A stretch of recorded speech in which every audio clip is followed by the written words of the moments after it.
ప్రభుకు స్తోత్రములు. చేరవచ్చిన అందరికీ కూడా వందనాలు తెలియజేస్తున్నాం. మనము దేవుని వాక్యాన్ని చదువుకుందాం.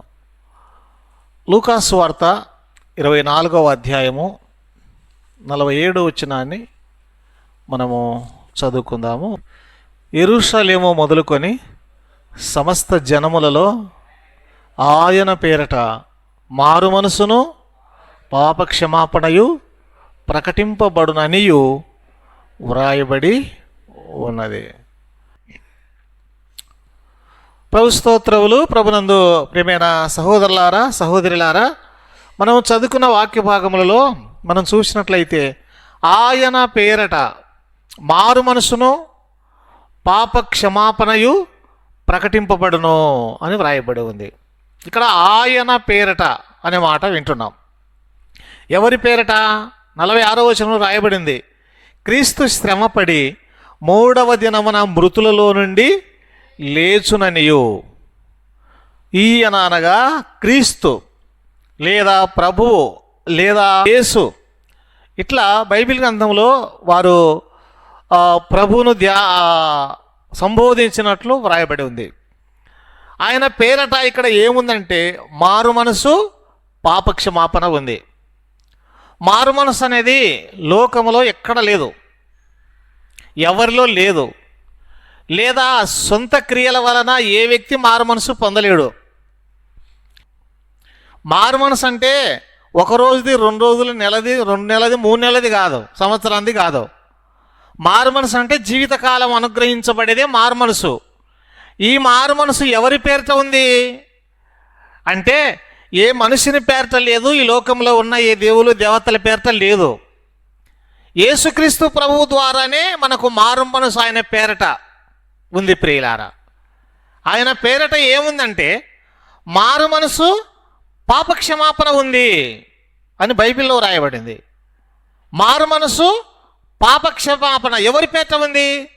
యేసు ప్రభు పేరట ఉంది. ప్రియులారా, ఈ మధ్యాహ్నం వేళ యేసు ప్రభు పేరట, దేవుని పేరట లేదా క్రీస్తు పేరట, ప్రభు పేరట ఏమున్నదో కొన్ని మాటలు చూసి మనం ముందుకు సాగుదాం.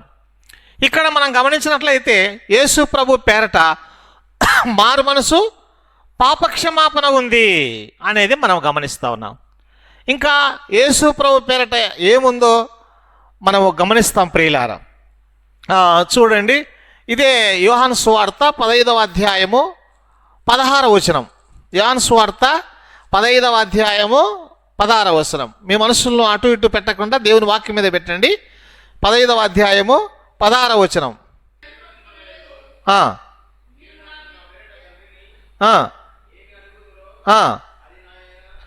అది ఆయన మీకు అనుగ్రహించినట్లు మీరు వెళ్ళి ఫలించుటకు మీ ఫలము నిలిచుటకు నేను మిమ్మల్ని ఏర్పరచుకొని నియమించి తిని, మీరు నన్ను ఏర్పరచుకొనలేదు, మీరు నా పేరట తండ్రిని ఏమడుగుదురో అన్నాడు.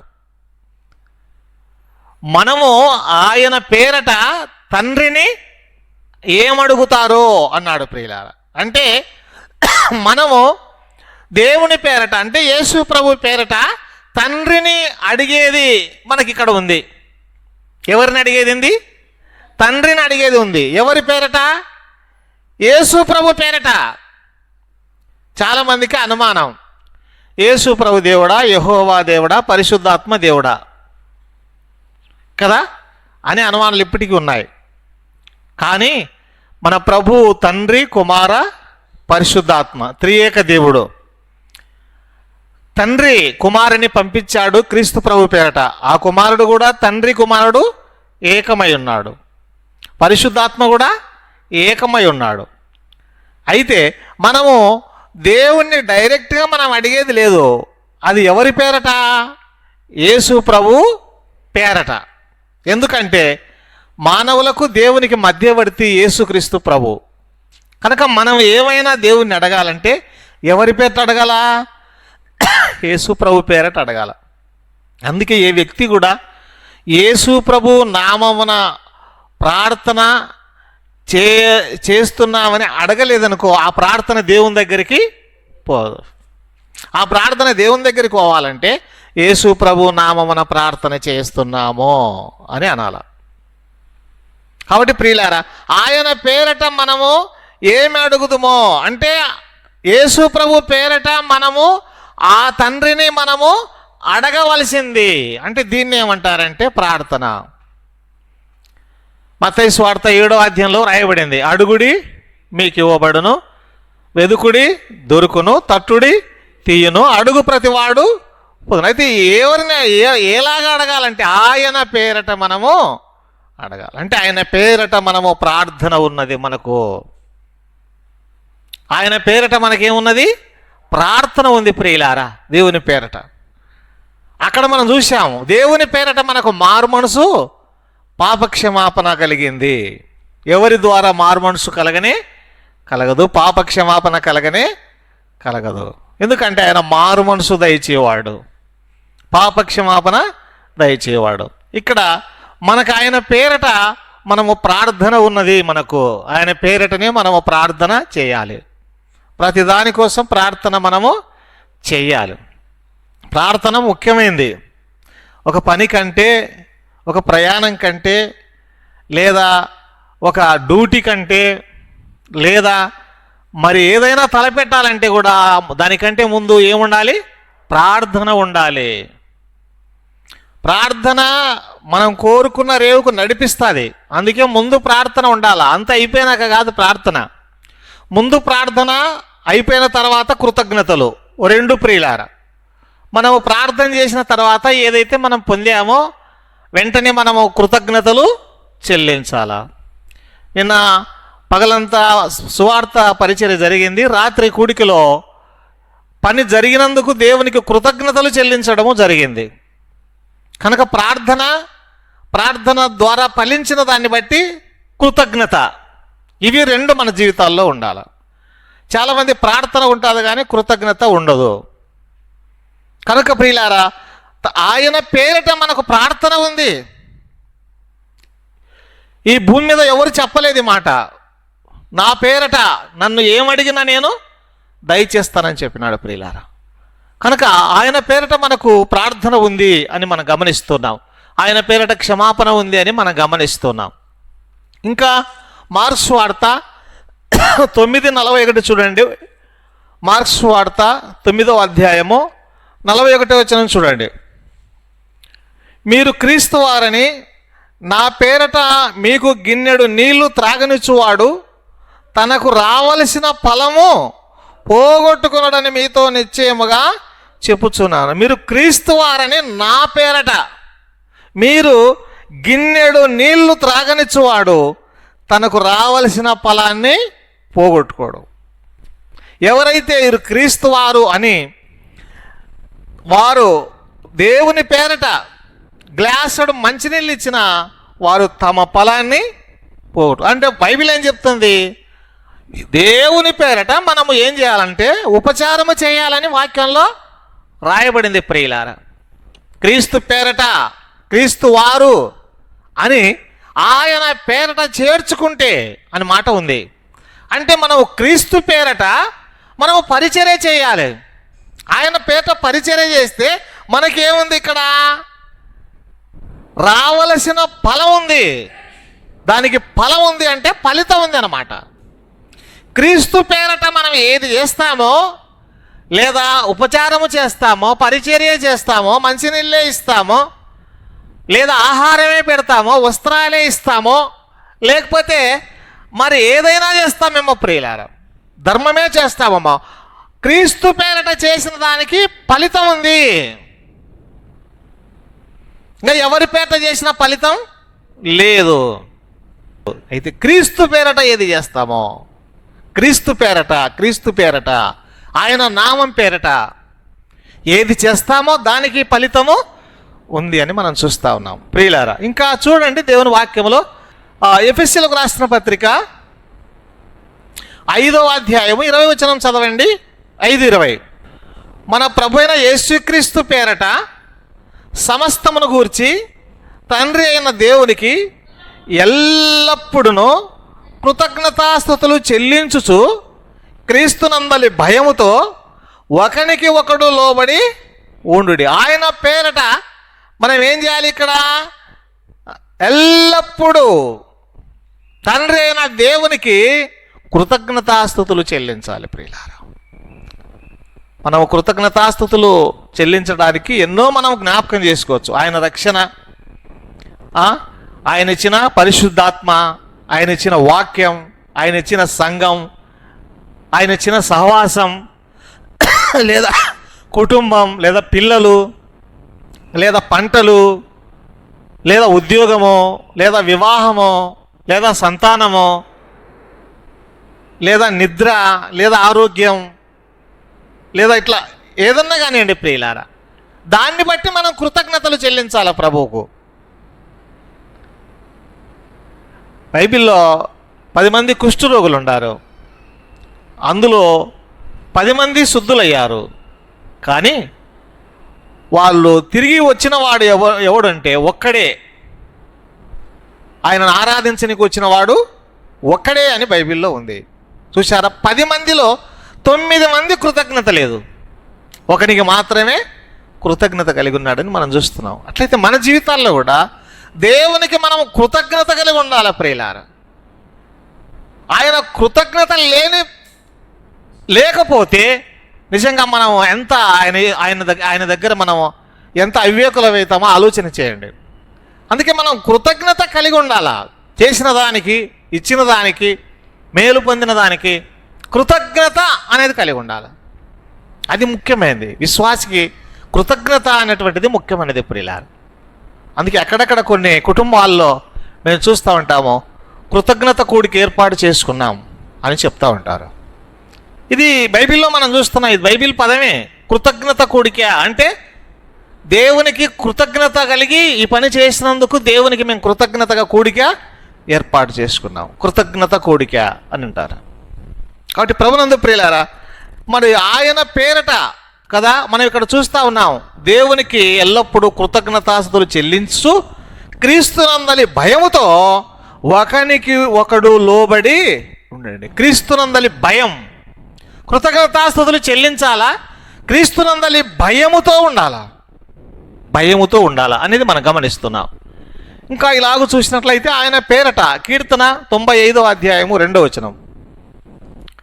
కీర్తన 95వ అధ్యాయము 2వ వచనం చదవండి. ఈ విధంగా రాయబడింది,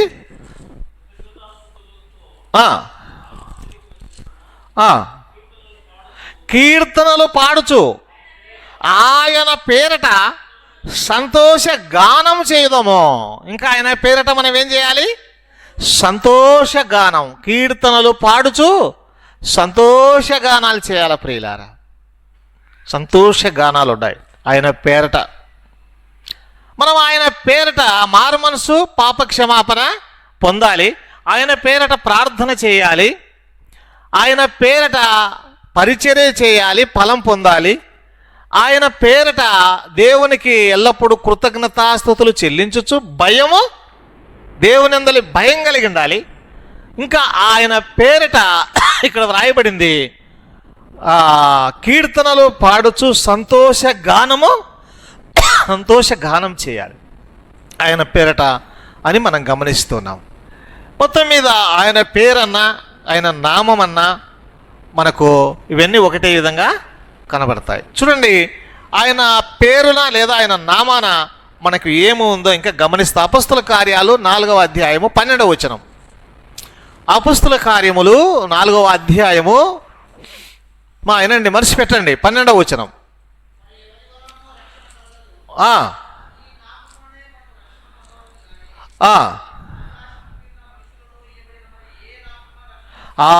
ఈ నామముననే మనం రక్షణ పొందాలి, కానీ ఏ నామమున మనం రక్షణ పొందలేం. కానీ ఆకాశము కింద మనుష్యులలో ఇయ్యబడిన మరి ఏ నామమున రక్షణ పొందలే. మనుష్యులలో ఇయ్యబడిన ఏ నామమున రక్షణ లేదు.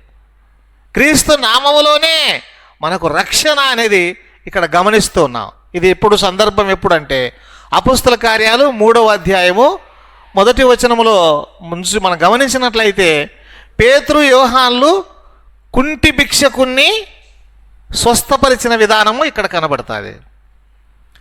ఈ కుంటివాడిని యేసు నామములో వారు నడుమని చెప్పినారు 6వ వచనములో. అయితే 7వ వచనంలో వాని కుడి చేయి పట్టుకొని లేపినారు, వాని పాదాలు చీలమండలం బలం పొందినాయి, దిగ్గున లేచినాడు, నడుచుచు గంతులు వేయచ్చు, దేవుని స్తుతించుచు దేవాలయంలోనికి వారితో కూడా పోయినాడు. వారు నడుచుచు దేవుని స్తుతించుట ప్రజలందరూ చూచి ఆశ్చర్యపోయినారు. వాడే కదా, కుంటివాడే కదా, ఆ శృంగారం దేవాలయ దగ్గర ఉన్నటోడే కదా, భిక్షమడివే కాడు కదా, వీడేంది, వీడు లేచినాడు, నడుస్తున్నాడు, దేవుని స్తుతిస్తున్నాడు, ఆనందపడతా ఉన్నాడు, గంతులేస్తూ ఉన్నాడు అని జరిగిన దాన్ని చూసి అందరూ పరవశులైపోయినారు విస్మయంతో. ఇక వీడు స్వస్థపడినందుకు అక్కడ చాలామంది వాడు బాగుపడినందుకు సంతోషపడాల. కానీ వాడు బాగుపడితే ప్రజలందరూ వాడిని ఏమంటున్నారు, నువ్వెట్లా బాగుపడినావు, నిన్నెవరు బాగు చేశారు అని ప్రశ్న వేస్తూ ఉన్నారు.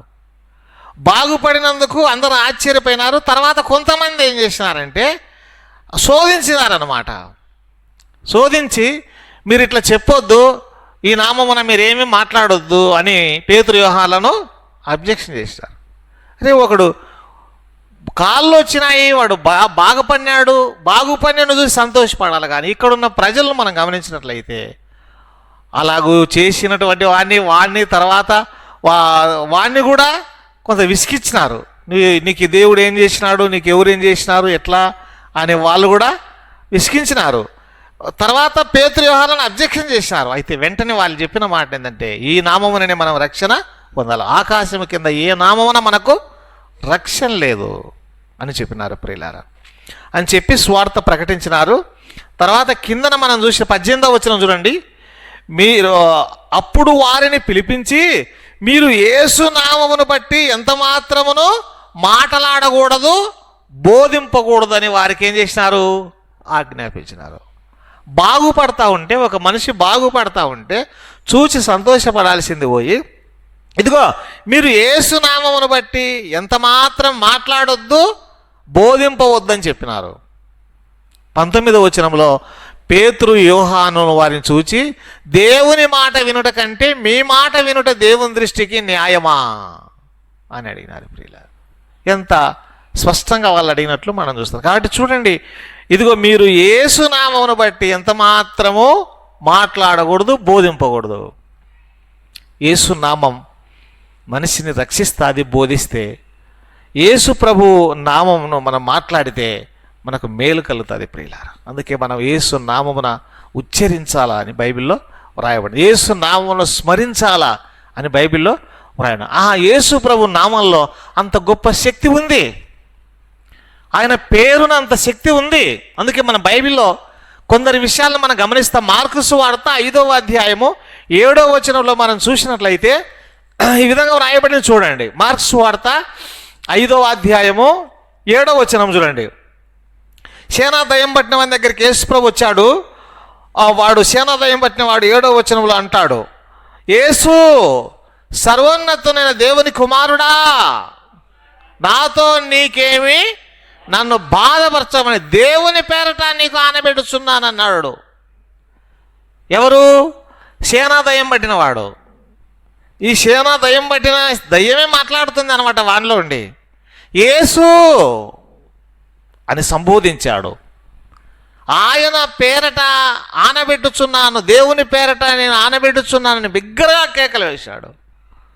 ఈ యేసు అనే ఆ పిలుపులో నిజంగా మనం గమనించినట్లయితే ప్రియులారా, అక్కడ కింది వచనాల్లో మనం గమనించే వాడు స్వస్థ చిత్తుడయ్యాడు. ఆయన పేరు యేసు సర్వోన్నతుడైన దేవుని కుమారుడా అనే ఆ పదం మాట్లాడాడు. కింది వచనాల్లో వారు చూసినట్లయితే వాడు స్వస్థపడ్డాడు. అంటే ఆయన పేరులో ఎంత శక్తి ఉంది, ఆయన నామములో ఎంత స్వస్థత ఉంది. అందుకే ఆయన పేరట, ఆయన నామాన అనేది మనము గమనిస్తున్నాం ప్రియులారా. ఇంకా చూడండి, ఇదే మార్క్స్ వార్త 5:27లో కూడా మీరు చూసినట్లయితే 5:27లో కూడా రక్తస్రావం స్త్రీ 27వ వచనంలో ఆమె యేసును గూర్చి విని కదా, ఆమె యేసు ప్రభుని గురించి వినింది అంతే. విన్న ఆమెను తర్వాత మన కింది వచనాల్లో చూస్తే ఆమె స్వస్థపడినట్లు, బాగుపడినట్లు మనము చూడగలుగుతున్నాం. యేసు నామము ఎంత శక్తి కలదే. యేసు ప్రభు పేరు ఎంత బలమైంది, ఎంత గొప్పదో చూడండి.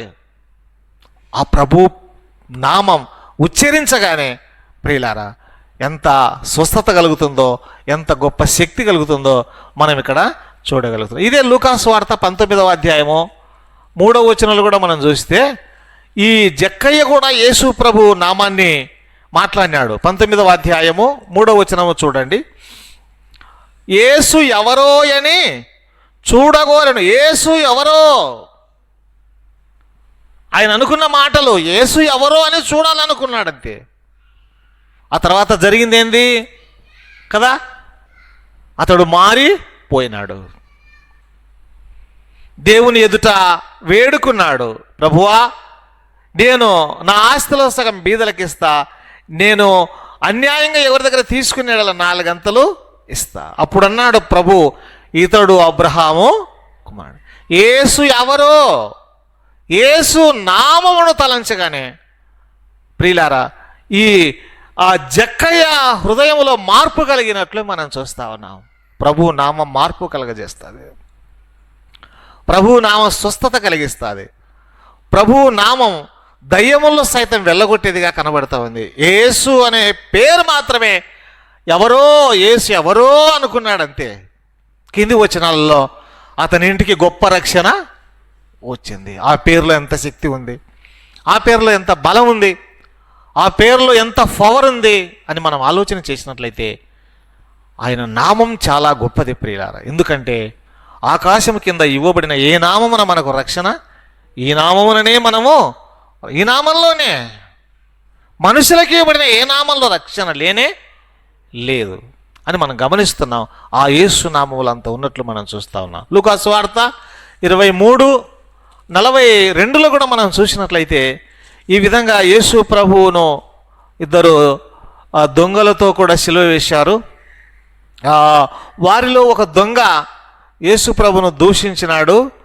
అయితే రెండవ వాడు అది చూసి మనకైతే ఇది న్యాయమే, 41లో మనం చేసిన దానికి తగిన ఫలము శిక్ష పొందుతున్నాము, మనం ఈయనైతే ఏ తప్పిదము చేయలేదని చెప్పి 42వ వచనంలో ఆయనను చూసి, యేసు నీవు నీ రాజ్యంలోనికి వచ్చినప్పుడు నన్ను జ్ఞాపకం చేసుకో. యేసు ఆయన నామాన్ని ఉచ్చరించాడు ప్రియులారా, ఆయన నామాన్ని అక్కడ పిలిచాడు. యేసు నన్ను నీ రాజ్యంలోనికి వచ్చేటప్పుడు జ్ఞాపకం చేసుకున్నాడు. ప్రభు అన్నాడు కింది వచనంలో, నేడు నువ్వు నాతో కూడా పరదేశంలో ఉంటావు. ఆయన నామాన్ని ఉచ్చరించిన దొంగ ఆయనతో పాటు పరదేశికి వెళ్ళాడు. ఆయన నామాన్ని ఎరగని దొంగ విడవబడ్డాడు. చూశారా, మనం గమనిస్తున్నాం. కేవలము యేసు నామమును ఎరిగినవాడు, యేసు నామమున పిలిచినవాడు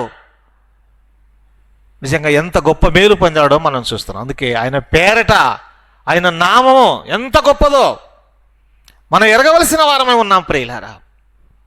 కేవలం ఆయన నామమున ప్రార్థన చేయుట, ఆయన నామమున బైబిల్లో రాయబట్టు పాపక్షమాపణ పొందుట, ఆయన నామమున చేర్చుకొనుట, ఆయన నామమున కృతజ్ఞతలు చెల్లించుట కదా, ఆయన నామమున మనం కీర్తనలు పాడుట, ఇవి మనకెంత మేలు కలిగిస్తాయో మనం చూస్తూ ఉన్నాం. ఒక్క మాటే, యేసు ఎవరో, యేసు సర్వోన్నతుడమైన దేవుని కుమారుడా, యేసు ఎవరో అని వినింది వాళ్ళ జీవితాల్లో కలిగిన మేలులు మనము చూడగలుగుతున్నాం. అట్లయితే మన ప్రభువును మనము తలుచుకోవడం, ప్రార్థన చేయడం, కృతజ్ఞతలు చెల్లించడం, ఆయన పేరట మనం సమస్తం చేయడం దేవునికి ఎంత మహిమ, మనకెంత దీవెనని మనం గమనిస్తున్నాం. ఇంకా మనం గమనించినట్లయితే చాలా మాటలు ఉన్నాయి, 1-2 మాటలు చూద్దాం. ఇదే మత్తయి సువార్త 8వ అధ్యాయము 25వ వచనం చూడండి. వారు ఆయన యొద్దకు వచ్చి, ప్రభువా నశించిపోతున్నాము, మమ్మను రక్షించమని చెప్పి ఆయనను లేపిరి. ప్రభువా నశించిపోతున్నాం, ఆయన పేరు పిలిచారు. వెంటనే ప్రభు ఏం చేశాడు, అల్ప విశ్వాసులారా ఎందుకు భయపడుతున్నారని చెప్పి గాలిని సముద్రాన్ని గద్దింపగా మిక్కిలి నిమ్మలమైంది. కేవలం ప్రభువా అనే నామాన్ని వారు అక్కడ ఉచ్చరించారు. ప్రభువా అనే నామాన్ని నామమున ప్రభువును పిలిచినారు. ప్రియులారా, ఆయన పేరున పిలవగానే ఆయన లేచి గాలిని తుఫాన్ను గద్దించినాడు. కేవలం ఆయన పేరు మాత్రమే, ఆయన నామం మాత్రమే మనం గమనిస్తున్నాం. ఎంత ఆశ్చర్యమో చూడండి ప్రియులారా. ఇదాగున చాలా మాటలు ఇక్కడ ఉన్నాయి. ఇది ఆ యోహాను సువార్త 11వ అధ్యాయము. మరి మార్త మరియలు అన్న మాటలు విందాము. 11వ అధ్యాయము యోహాను సువార్తలో లాజరు చనిపోయిన సందర్భం అది. 11వ అధ్యాయము వచనం 21 చూడండి. మార్త అంటున్న మాటలు ఇక్కడ వింటుంది. మార్త యేసుతో, ప్రభువా నీవిక్కడ ఉండి నేడల నా సహోదరుడు చావకుండును. మరియ కూడా అంటుంది చూడండి, ఇదే 32వ వచనంలో చూడండి. 32వ వచనంలో, అంతటా మరియ యేసు ఉన్న చోటికి వచ్చి ఆయనను చూచి ఆయన పాదముల మీద పడి, ప్రభువా నీవిక్కడ ఉండి నేడ నా సహోదరుడు సావకుండును. తర్వాత లాజరును ప్రభు ఏం చేశాడు? సమాధిలో నుంచి లేపాడు. ప్రభువా నీవిక్కడ ఉంటే నా సహోదరుడు చావకుండునయ్యా. ప్రభువా అన్న ఆ పదములో తమ తమ్ముణ్ణి కోల్పోయిన చనిపోయిన వాడిని తిరిగి పొందినారు ప్రియులారా.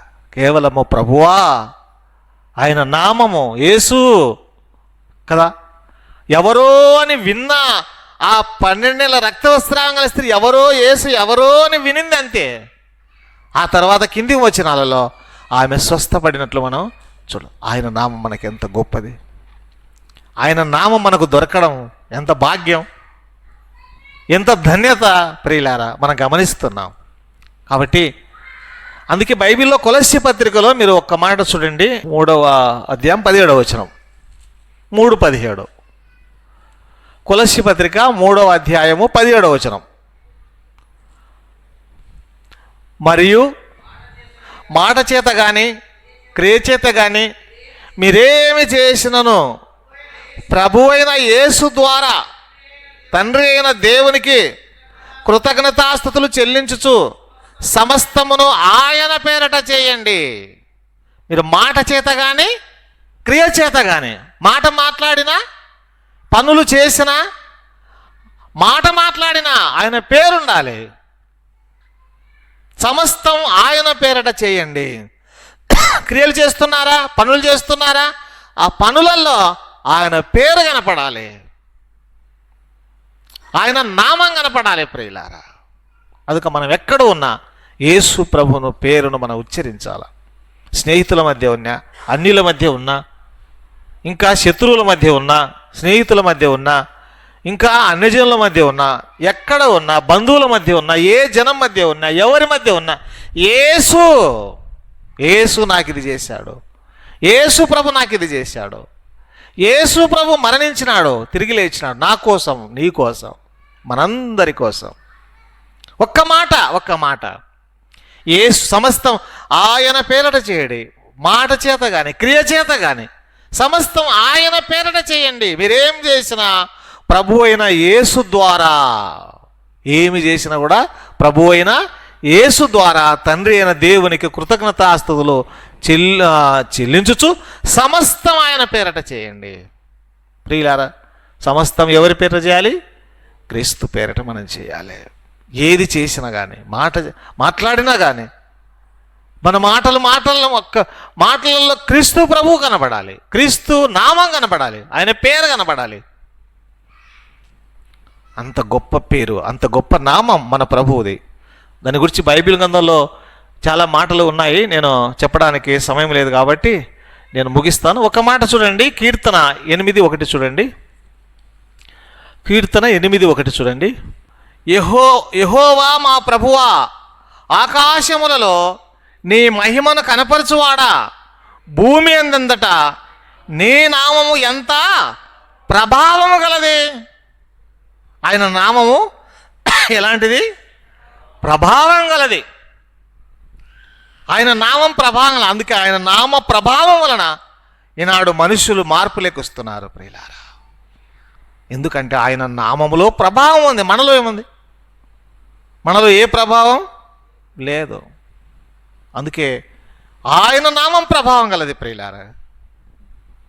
అంత ప్రభావం కలదు ఆయన నామం. అంత అంత ఆయన నామంలో ఉచ్చరించిన మాట్లాడిన ఆ ప్రభావం అనేటువంటిది ఉన్నట్లు మనం గమనిస్తున్నాం.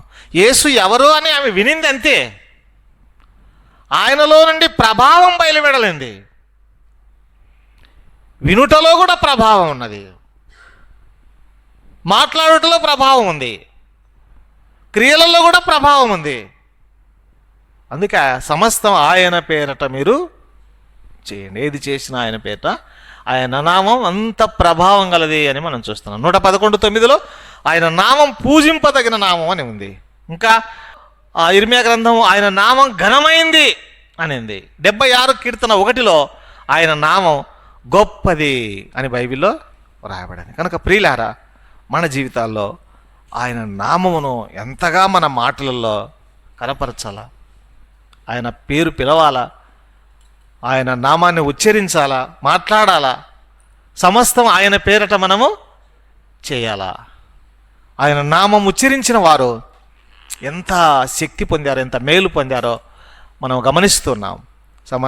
రక్తస్రావం గల స్త్రీ అయితేమి, సేనా దయ్యం పట్టిన వాడైతేమి, ఇంకా జక్కయ్య అయితేమి, యేసు ఎవరో అని కేవలం విన్న మాటను బట్టే తన జీవితంలో గొప్ప మార్పును మనం చూస్తా ఉన్నాం. అంత ప్రభావం గలది ఆయన నామం అని మనము గమనిస్తున్నాం. ఈ కొద్ది మాటలు ప్రభు దీవించును గాక. తలలు వంచండి, ప్రార్థన చేసుకుందాం.